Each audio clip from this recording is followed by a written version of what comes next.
अस्सलाम वालेकुम viewers, I am Maryam and welcome to my channel Maryam Zahoor official. Don't forget to subscribe my channel and press the bell icon. So let's start. जो आज का हमारा topic है वो है साइटोस्केलेटन। अच्छा, साइटोस्केलेटन क्या होता है? ये भी एक सेल की ऑर्गेनेली है। सबसे पहले तो सेल का एक मेन पार्ट है ये, ठीक है। अब हम ये देखेंगे कि साइटोस्केलेटन होता क्या है। तो सबसे पहले हम इसकी हिस्ट्री देखेंगे कि इसको डिस्कवर किसने किया। सेल के अंदर जो है साइटोस्केलेटन को डिस्कवर किसने किया। तो 1903 में निकोले के कोल्ट्सव ने जो है साइटोस्केलेटन को डिस्कवर किया था। उसने देखा था कि सेल के अंदर कोई ऐसा नेटवर्क है, ऐसा कोई ट्यूबुलस नेटवर्क है जिसकी वजह से सेल का जो स्ट्रक्चर है वो मेंटेन हुआ है और जो इसके अंदर ऑर्गेनेलीज हैं वो अपनी अपनी जगह पर मेंटेन है। तो सिर्फ एक साइटोप्लाज्म नहीं है, जैसे साइटोप्लाज्म होता है वो सेल के स्ट्रक्चर को मेंटेन रखता है, इसी तरह साइटोस्केलेटन भी एक जो है बहुत बड़ा रोल प्ले करता है। जैसे ह्यूमन बॉडी के अंदर एक स्केलेटन होता है, जैसे हमारा एक स्केलेटन है वो हमारी बॉडी की शेप को मेंटेन करता है और हमें जो है हमारे बॉडी के ऑर्गन्स को जो है अपनी अपनी जगह पर मेंटेन रखता है। इसी तरह सेल का साइटोस्केलेटन है जो सेल के अंदर उसके ऑर्गेनेलीज हैं उनको अपनी अपनी जगह पर मेंटेन रखता है और सेल की शेप को मेंटेन रखता है। तो 1903 में इसको निकोले ने डिस्कवर किया था। उसने ये देखा था कि सेल के अंदर कोई ना कोई नेटवर्क है जिसकी वजह से सेल जो है मेंटेन है, सेल की शेप मेंटेन है। अब डेफिनेशन देखते हैं। इसकी डेफिनेशन कुछ यूं है कि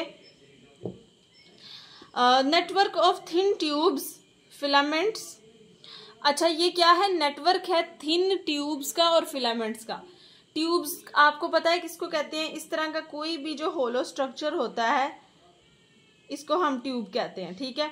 और फिलामेंट्स कहते हैं पतली पतली जो डंडियां होती हैं, ठीक है, उनको हम फिलामेंट कहते हैं, जो थ्रेड लाइक स्ट्रक्चर्स होते हैं हमारे पास। अच्छा, ये इसकी डेफिनेशन है। वो कहते हैं कि जो साइटोप्लाज्म है, cytoplasm is a network of thin tubes and filaments present through out the cytoplasm. Present through out the cytoplasm का मतलब है कि अगर ये हमारे पास एक एनिमल सेल है तो इसके अंदर सबसे पहले तो हम यहाँ पर ड्रॉ करते हैं सेल मेम्ब्रेन, ठीक है। ये क्या है? इसकी सेल मेम्ब्रेन हो गई। उसके बाद ये आ गया सेल का न्यूक्लियस, ठीक है, ये न्यूक्लियस आ गया। अब न्यूक्लियस के साइडों पे जो है सेल की छोटी छोटी ऑर्गेनेलीज हैं। ये क्या है? ऑर्गेनेलीज हैं सेल की।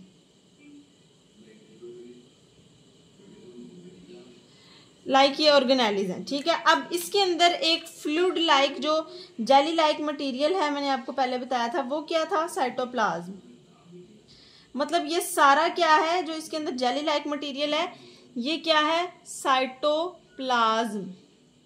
Cytoplasm is a jelly like material, ये हमने पिछले टॉपिक में पढ़ा था।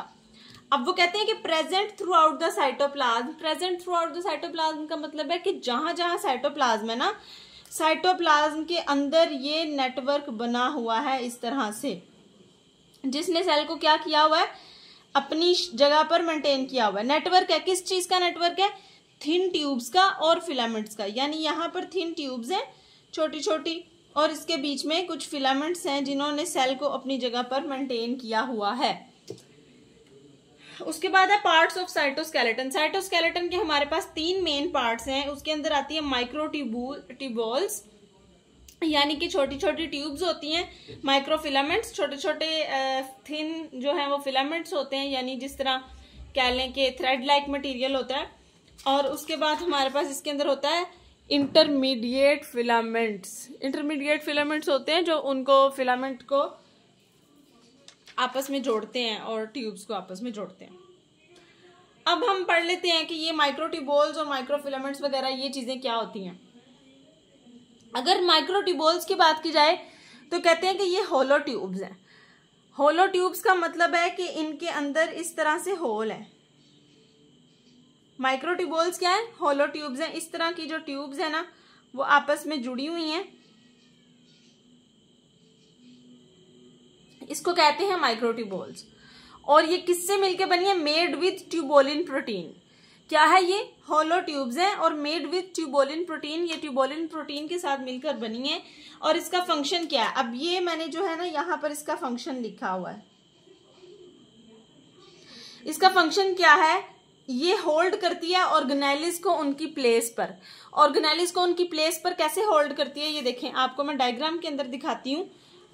ये साइटोस्केलेटन की हमारे पास जो है ना डायग्राम है, ठीक है। ये देखें, ये सेल की सेल मेम्ब्रेन है, यानी बाहर वाली जो वॉल होती है वो, और ये सेल के अंदर वाला इंटरनल स्ट्रक्चर है सारा। ये देखें, सेल की ऑर्गेनेलिस है, माइटोकॉन्ड्रिया, उसके बाद ये एंडोप्लाज्मिक रेटिकुलम है, इसके अंदर माइक्रोट्यूबोल्स हैं। ये जो आपको ब्लू कलर की नजर आ रही है माइक्रोट्यूबोल्स, ये क्या है? होलो ट्यूब्स हैं। और आप देख सकते हैं कि ये इस तरह से लंबी लंबी जो ट्यूब्स है ना, ये सेल के अंदर पाई गई हैं। इसकी एग्जाम्पल इसी तरह है जिस तरह हम जब कोई घर बनाते हैं तो घर के अंदर हम उसके जो छत को एक शेप देने के लिए उसके अंदर जो हम सरिये लगाते हैं ना, वो सरिये भी इसी तरह लंबे लंबे होते हैं। क्यों लगाते हैं? हम इसी वजह से लगाते हैं कि जो हम उसके अंदर मटेरियल डाल रहे हैं, ईंटें वगैरह, वो अपनी जगह पर मेंटेन रहे, ठीक है। तो इसी तरह से सेल के अंदर भी ये जो है माइक्रोट्यूबोल्स हैं। क्यों है ये? ताकि ऑर्गेनेलिस को अपनी जगह पर होल्ड करके रख सकें। दूसरा इसका फंक्शन है मेंटेन सेल्स शेप। तो ये सेल की शेप को मेंटेन करता है। ऑब्वियसली जब ऑर्गेनेलिस अपनी अपनी जगह पर रहेंगी तो सेल की शेप खुद ब खुद मेंटेन हो जाएगी। दूसरी चीज हमारे पास आती है माइक्रोफिलामेंट्स। माइक्रो का क्या मतलब होता है? छोटा, और फिलामेंट्स का मतलब जो आपको मैंने अभी बताया कि ये मतलब छोटी छोटी ट्यूब्स की तरह ही होती हैं बेसिकली ये भी, लेकिन इसको माइक्रोफिलामेंट्स इसलिए कहते हैं क्योंकि ट्यूब से भी पतली होती हैं। Microfilaments are finer than microtubules. अब इसको फाइनर देन माइक्रोट्यूबोल्स इसलिए कहा गया, फाइनर का मतलब है थिन, यानी ये माइक्रोट्यूबोल से भी पतली होती हैं, ठीक है। और made with contractile protein actin. अब यहां पर एक जिक्र आया है कॉन्ट्रैक्टाइल प्रोटीन का। कॉन्ट्रैक्टाइल प्रोटीन का मतलब है ऐसी प्रोटीन जो मसल्स के कॉन्ट्रैक्शन और रिलैक्सेशन में हेल्प करती है। अब हमारे मसल कॉन्ट्रैक्ट करते हैं, जैसे हम बाजू हम अपना आर्म है वो मूव करते हैं, हमारा जो मसल है उसके अंदर वो कॉन्ट्रैक्ट करता है, ठीक है। कॉन्ट्रैक्ट करता है तो क्या होता है? हमारा बाजू जो है बेंड हो जाता है, ठीक है। अगर जब हम बाजू को खोलते हैं तो मसल रिलैक्स हो जाता है। यानी जो हमारी बॉडी के अंदर जितने भी मसल्स की कॉन्ट्रैक्शन और रिलैक्सेशन हो रही होती है वो कौन सी प्रोटीन करवा रही होती है? एक्टिन प्रोटीन करवा रही होती है। इसी वजह से ये जो माइक्रोफिलामेंट्स हैं ये एक्टिन प्रोटीन की मदद से बने, एक्टिन प्रोटीन से बने हैं। क्यों? क्योंकि इन्होंने जो है वो सेल के अंदर कॉन्ट्रैक्शन करवानी होती है, सेल की मूवमेंट करवानी होती है। अच्छा, अब इसका फंक्शन क्या है जी? ये देखें, ये इसका फंक्शन है microfilament help in cell movement. जैसे मैंने आपको अभी बताया मसल्स की मूवमेंट होती है, तो जाहिर है मसल्स भी तो सेल से मिलकर ही बने हैं ना। जब सेल मूव करेंगे तो मसल भी मूव करेंगे, तो ये सेल की मूवमेंट में हेल्प करवाती है। और ये आपने प्रोटीन का जो नेम है ये याद रखना है, ये एमसीक्यूज में भी आता है। एक्टिन प्रोटीन जो है वो माइक्रोफिलामेंट्स के अंदर होती है। उसके बाद है इसका function crawling of white blood cells. Crawling का मतलब होता है रेंगना, यानी हमारी बॉडी के अंदर जो व्हाइट ब्लड सेल है या रेड ब्लड सेल है, कोई भी जो मूव करते हैं, रेंगते हैं हमारी बॉडी के अंदर, तो वो भी किसकी वजह से मूव कर रहे होते हैं? वो एक्टिन की वजह से मूव कर रहे होते हैं। यानी जितनी भी मूवमेंट्स हो रही होती हैं वो एक्टिन की वजह से हो रही होती हैं। उसके बाद कॉन्ट्रैक्शन ऑफ मस्कुलर सेल्स या मसल सेल्स। ये तो मैंने आपको अभी बताया कि जो मसल के सेल हैं उनकी कॉन्ट्रैक्शन में और रिलैक्सेशन में भी माइक्रोफिलामेंट्स हेल्प करवाते हैं।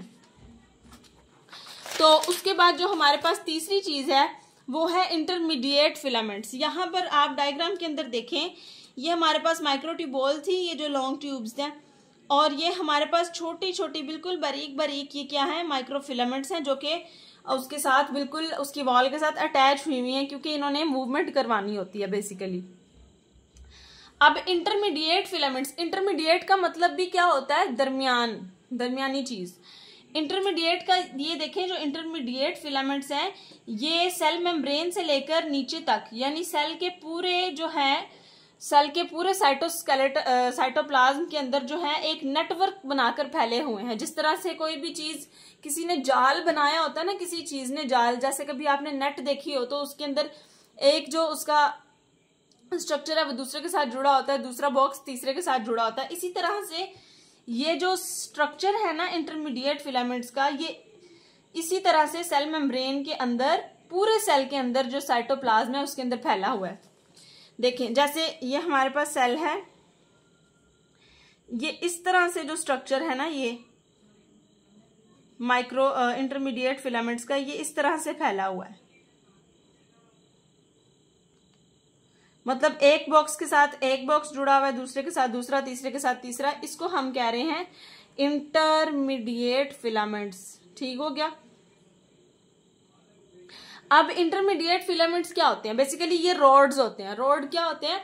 जो आपने अगर कभी देखा हो, रॉड्स जो होते हैं, अगर कभी किसी का ऑपरेट हुआ हो तो कई दफा ऐसी सर्जरीज होती हैं कि उनके ऑपरेट के अंदर ना जो है स्टील के रॉड्स डाले जाते हैं। ठीक है, यानी इस तरह जो रॉड्स होते हैं ना, रॉड भी बेसिकली ट्यूब्स ही इसको समझ लें आप। ठीक है, और इसके अंदर दो प्रोटीन्स होती हैं, दो प्रोटीन की मदद से ये बने होते हैं। वो दो प्रोटीन कौन सी है? एक केराटिन प्रोटीन होती है और दूसरी वाइमेंटिन प्रोटीन होती है। ठीक है, ये दोनों ही क्या करती हैं? ये सेल को जो है अपनी शेप अपने अंदर जो है मूवमेंट करवाने में हेल्प करती हैं। ठीक हो गया। दूसरे नंबर पे इंटरमीडिएट फिलामेंट्स क्या करती हैं? न्यूक्लियस को एंकर करती हैं। न्यूक्लियस को एंकर करने का मतलब है कि न्यूक्लियस को भी अपनी जगह पर मेंटेन रखती हैं। और दूसरा फंक्शन इसका ये है कि ये क्या करते हैं? Make cell to cell junction. Junction का मतलब होता है कि ये उनके अंदर एक कनेक्शन प्रोवाइड करते हैं। यानी अगर एक ये सेल है और दूसरा ये सेल है, इन्होंने आपस में जुड़ना है, तो ये किसकी मदद से जुड़ेंगे? ये जो इंटरमीडिएट फिलामेंट्स हैं, इनकी मदद से ये आपस में जुड़ेंगे। यानी कि ये इंटरसेलुलर जंक्शंस जो हैं वो प्रोवाइड करते हैं। एक सेल का दूसरे सेल के साथ कनेक्शन प्रोवाइड करते हैं। इसको हम इंटरसेलुलर जंक्शन भी कहते हैं। तो आज का हमारा टॉपिक यहाँ पर खत्म होता है। फिर मिलेंगे इंशाल्लाह एक नए टॉपिक के साथ। तब तक के लिए अल्लाह हाफिज। वीडियो अच्छी लगे तो वीडियो को लाइक करें, शेयर करें और मेरे चैनल को सब्सक्राइब करें। Thank you.